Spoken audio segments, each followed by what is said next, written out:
Okay, we're on page 62. This halakha that Maran says does not have any commentary in our book. It's pretty self-explanatory. Natal yadav ledavar shetibulo b'mashke. If a person washed their hands for something which is dipped in a liquid, v'achar kach rotzeh lechol lechem, and now afterwards he wants to eat bread. Yesh mi shenira midvarav, there is someone who it appears from his words, she'en otan netila ola lo, that hand washing he made on the food that was dipped in liquids does not count for the hand washing of bread. Then I don't even have to tell you that that's for sure the case in a situation where a person has washed their hands and they were not intending to eat anything, that doesn't count for washing hands for bread. So like after the Beta Kisa, it doesn't count. Well, that's a different halakha. We're going to get to this halakha. Here's just a person washes their hands. They come home from work, their hands are dirty, they wash their hands because they wanted to get some mud off their hands. Yeah. And 20 minutes later, they're like, oh, I want to eat bread. Of course you have to wash for that bread, says Maran, because when you washed your hands, you weren't even thinking about food. It wasn't the intention. The question he says that we're dealing with is a person did a ritual washing for vegetables. Yeah. Now they want to have bread. Does that count? Mm-hmm. Now, you have to remember, there are three opinions here in the halakha of washing your hands for anything that's dipped in a liquid.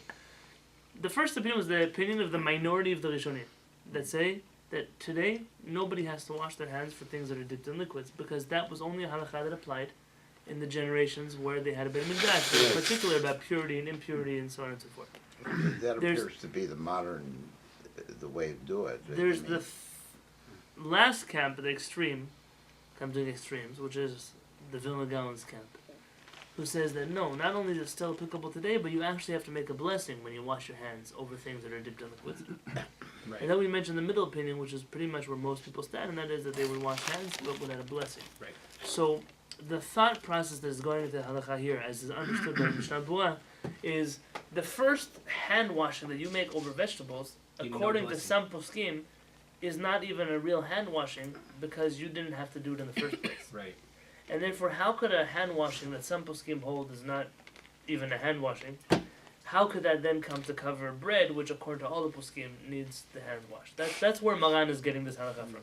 So that's probably why there's not a lot of commentary. Correct. This is pretty much, it's a statement, and there's not much to disagree with. It says the Ramah Haga, note, V'im, no, you want to, I think we have an extra over here, you want to share? V'im no hisiach, dato, and if a person did not, their thoughts didn't deviate from this mitzvah of hand washing, he told below bracha, you should wash without a bracha. What is the message? 62.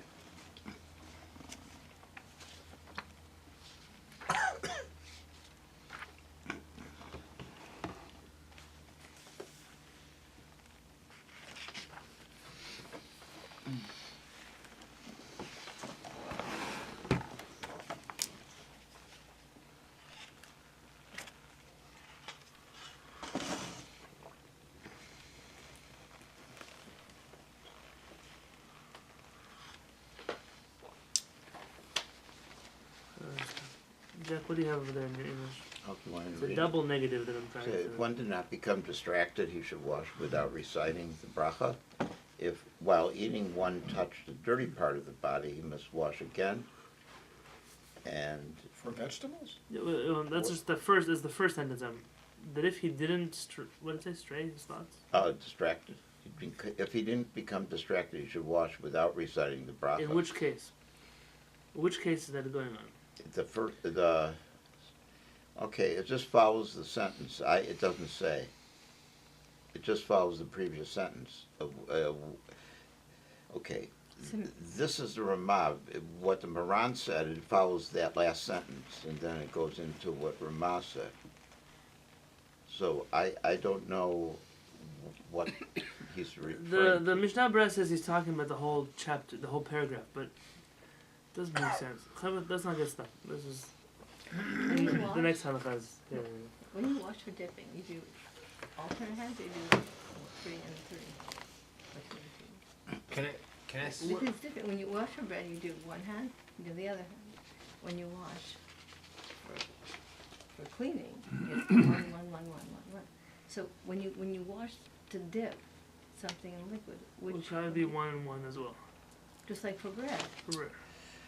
Oh, so One then and one, maybe no, you wouldn't 3. want to wash it. Can I ask a question about that? Yeah. I didn't know that there was a difference for each thing. I just thought you were like I thought people had different. In like, the morning, meals. we wash our hands Three. 1, 2, 3, 4, 5, 6.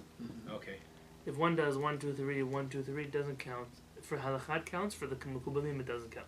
Gotcha. And then again, for halakha, if you just pour it once, it would also count. I mean, the alternating is what makes that tuma go away, according to the mekubalim. In terms of bread, you only have to wash your hands once on each hand. Some have this custom of 3, but that's a Kabbalistic custom, which many poskim were not for. We're right now shifting away from dipping in water to washing hands for bread. So Yeah. all of the questions you've asked me in the last years about washing your hands for bread, that we were talking about in the morning. Now you're going to get the answers to those questions. And for those who've been in Kollel the whole time, a lot of these things are going to come back to you because we learn much of this information in a different context. Okay, so I just have a question, a little deviated from this, but it's related to it.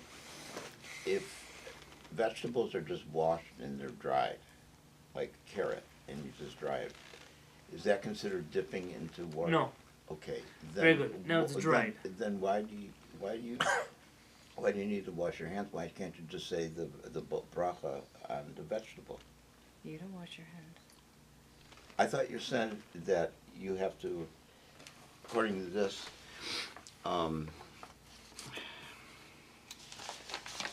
so the food, okay. I thought you were saying that if you're just eating vegetable that's raw, that you have to wash your hands and say a bracha. The question is whether you say the bracha or not. You just wash your hands if it's followed by the bread one.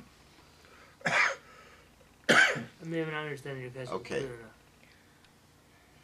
Says if one washes hands to eat something that's dipped in liquid and then decides to eat bread, there's an opinion who maintains that the first washing is insufficient, and certainly if one washes hands without the intent to eat and then decided to eat, the first washing was insufficient. So in this case, Your carrot was wet. the carrot is wet. Yes. Then you would Still repeat the hand washing according to this opinion. Yeah, but Because if the the carrot first is one- dry, you don't have to wash You wouldn't it. even have washed in the first place. Okay, fine. Yeah, does that make sense? Yeah. Okay. Can we already start with me a new chapter? Like a new section, a new Yes. Sure. pickles and blood and things behind us? Well, I have just one question.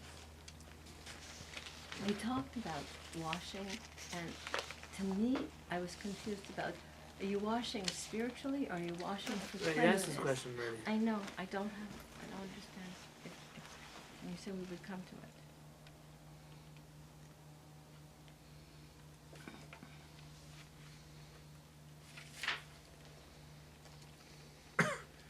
Are you talking about like tuba tahara as opposed to cleanliness? Page 32.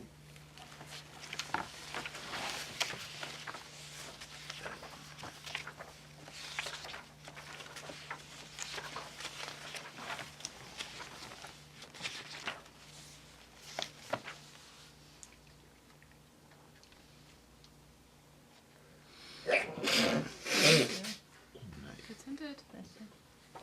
We gave 2 reasons. Both of them have to do with spiritual purity. And then we said,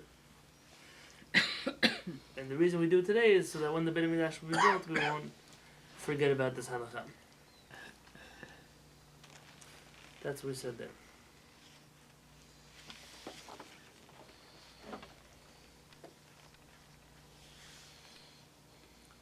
And then we mentioned that there was a levush. The levush said that all this has to do with cleanliness.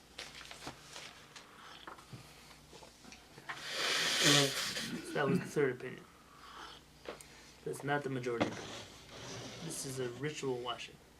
Right, so you come to the house and your hands are dirty from being outside. Okay, you wash your hands. Then you go to the kitchen and you're going to have sandwich. So you wash for bread.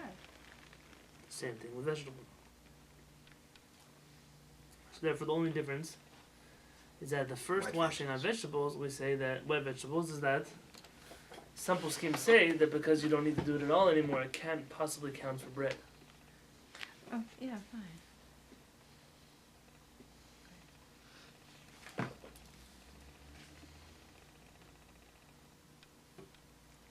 Boker Tov, everybody. Good morning. How you doing? Everything's good. Baruch Hashem. Sure. We're Well, in the Seder, you oh, wash for vegetables, and then you say a few things, but then you have to wash for the matzah Yeah. separately. Yeah. The washing for the vegetable does not cover you for the So matzah. why is this night different from all other nights? Oh, you added a technicality there. No problem. We Peres talked asked about this question in the laws of Pesach. There are some who say that you shouldn't wash the second time. Even though you do it without For, bracha. for matzah? Really? Nothing that's what you should do. There are some opinions that say you shouldn't have done it the first time. There are opinions who say that only one person should have done The washing. the washing the first time. I've seen that in some of the Haggadot. It Let's says that the let's leader remember of the that Seder question for washes. Pesach, and I'm gonna dig out my sources, and we'll have a conversation. I'm happy to do that. Sounds Can interesting. someone remind me a few weeks before Pesach? It already is a few weeks before Pesach, but like Okay. a few more weeks until a few weeks before Pesach. Page 62.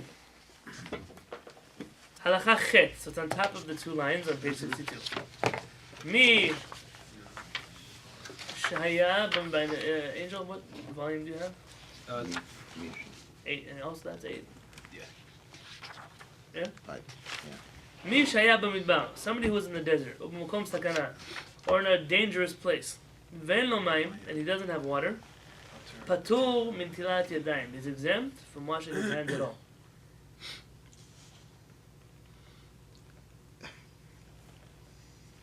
Because he's got to eat.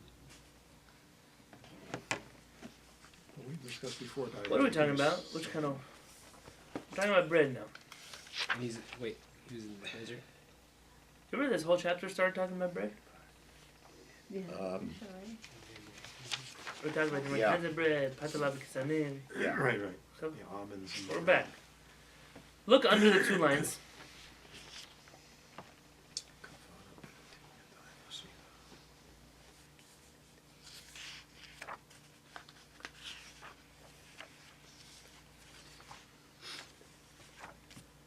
I'm at the bottom. We were skipping that little paragraph. It just explained everything I told you. I didn't know it was there. So, I'm going to do it again. The bottom. Netilat yadayim b'makom sakana. Is that? B'makom sakana. Place. You wash your hands in a place of danger. Chavav. B'makom shesh sakana. A place where there is danger. Im yechazer achar mayim. If a person starts searching for water. Kedei litol yadav l'suda, in order to wash their hands for a meal. Kigon, for example, Shem Alech Midbar, a person is walking through the desert. The desert is not like you're walking down the strip in Las Vegas. Like you're walking down the desert like you're in a desert. Sand dunes. Snakes. No people, snakes, yeah, whatever you have over there. Are there snakes in the desert? Yeah, there's. Depends where. Oh, Shaya b'machaneh ha'milchama, or he was in the war camp. Different kind of snake. You're in a camp of soldiers that are waiting to go into war. Or they're in war. Ben milchemet hareshut uben milchemet hamitzvah. Whether or not that's a mitzvah war or an optional war. What on earth is that? Secular war. You're in the army in a country that's not Israel, and you're fighting. Interesting. You're conscripted, as they say.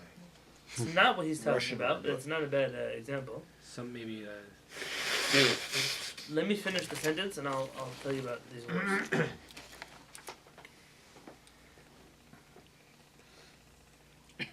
Patru chachamim mitat yadayim. The chachamim were poter him. They exempt him from washing his hands. Uledat kama poskim, according to some of the poskim. Af she'ara holechet b'midbar, even a caravan that is traveling through the desert. Afilu shelo b'makom sakana, even not in a place of danger. Pturim mitat yadayim, are exempt from washing their hands at all. Next week we should do this footnote to figure out why. Like what's the deal with people traveling we're gonna deal with that. I know it bugs you for a long time about whether you can use sand or bark of the tree or. We didn't mention, but we're gonna do it now also. 63. Umachaneh milchama, and the war camp. Turim mitilat yadayim. They are exempt from washing their hands. Ben ba'alichatam, whether they're on their way to war, uven b'chazaratam, or they're on their way back from war. They are exempt entirely from washing their hands.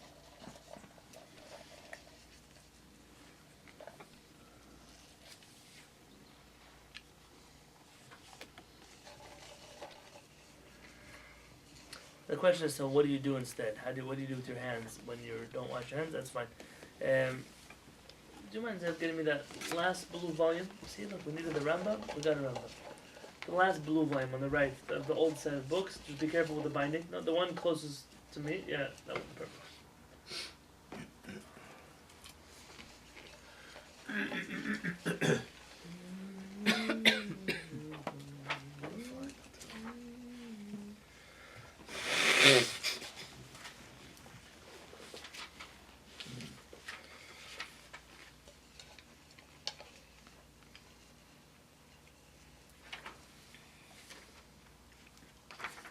The laws of wars is found in the last volume of the Rambam, last volumes of the Rambam.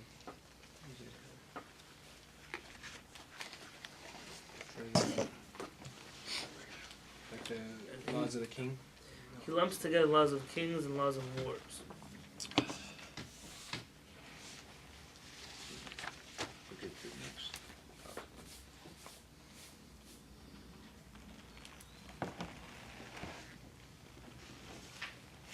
So it's pretty important if you don't wash your hands.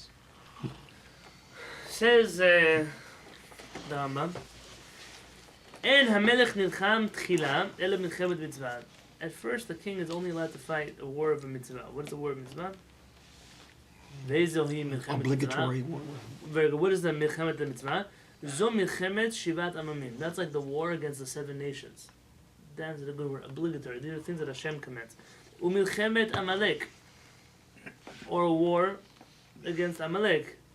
Vezrat Yisrael miyad tsar sheba lehem. This Rambam makes a very big problem for those who wish to use the fact that they study Torah to be exempt from Israeli military duty. Even though, I will tell you, that many of the poskim of Sfarad were also of this opinion, unlike the Haredi camp, the stance was different, very slightly. And I'm not saying there's not an answer to this, rather it's a complicated discussion because of this Rambam. Any time that enemies of Israel gather upon them, it's an obligatory war, it's not an optional war. Once the king is finished fighting the wars that Hashem commands him, then he has the permission to fight his own wars. And these are the wars that he fights with other nations. Why? In order to increase the borders of the land of Israel. And to increase his fame and his name and his how strong of a king he is. Would destroying Makom Avodah Zarah among the Jewish people be an obligatory? I wonder if there'll be a war. This whole chapter is about wars. A war of mitzvah. The king does not have to get permission from the bedin to go to war for a mitzvah. He can go whenever he wants. He decides, we're going to war. And the authority is given to him to force the nation to fight with him. But the war of optional war, he can only compel the nation to come fight with him if the bedin of 71 rule that he has that right. So he has to get permission first. 71. Is that the Sanhedrin plus 1? Yeah, it's a great question. What the bedin numbers of bedin. Here the Rambam has a number of things about living in Israel, the importance of living in Israel.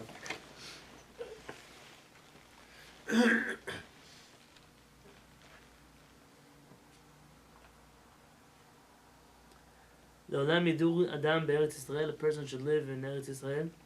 אפילו בעיר שרובה גויים, even in a city where the majority of people are, when he says non-Jews and idol worshippers. V'al yadu b'chutz ha'aretz, and it's preferable than living outside of Israel. V'afilu b'ir shu b'Yisrael, even in a city where the majority of people are Jews. Shechol hayotzei lechutz ha'aretz, because anybody who leaves to outside of Israel, ki'ilu oved avodah zarah, is as if he worships idols. Inconvenient truths. Yeah, that's pretty bad. Then he talks about war. Ein osim milchama im adam ba'olam. You're not allowed to make a war with any nation in the world. Ad shekorim lo shalom. Unless you offer him peace first. It's a crucial Rambam to know. Echad milchemet hareshut, ve'echad milchemet mitzvah. This is true both for an obligatory war and an optional war. Oh wow. Really? We go out to fight the nations. We have to see. We Offer peace first first. have to offer peace. It's a halakha. That's what the king must do. Im hishlimu v'kiblu sheva mitzvot shetzavu b'nei Noach alehen. If they accept upon themselves the 7 mitzvot of b'nei Noach, en horgin mehen neshama. We cannot even kill one soul from them. Okay, practical things about taxes, if they're willing to be part of the burden of the nation. Okay, these are interesting halachot.